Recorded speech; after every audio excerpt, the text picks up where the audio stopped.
मला विचारते, माझी खिल्ली उडवते, फोनवर काय होतंय.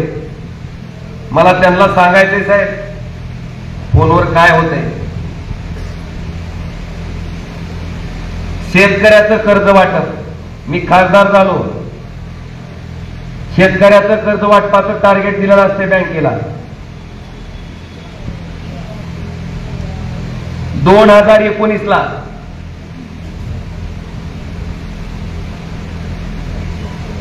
39% कर्ज वाटप झालं साहेब. टार्गेट होतं 1379 कोटी कर्ज वाटप, 536 कोटी.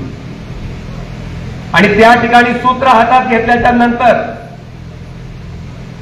तेच टार्गेट 2021 मध्ये 1590 कोटी रुपयाचं होतं.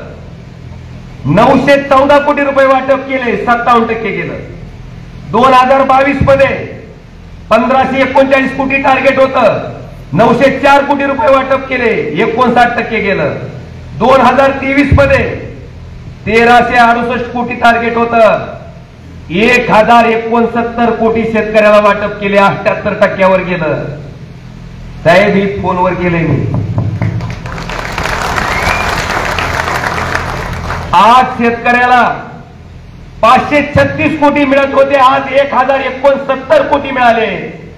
मला सांगा, 536 कोटी जर जास्त माझ्या शेतकऱ्याच्या खात्यात पडले असते त्याला शेती करण्यासाठी, तर मला वाटते ती शेतकरी मला कधीही विसरू शकत नाही.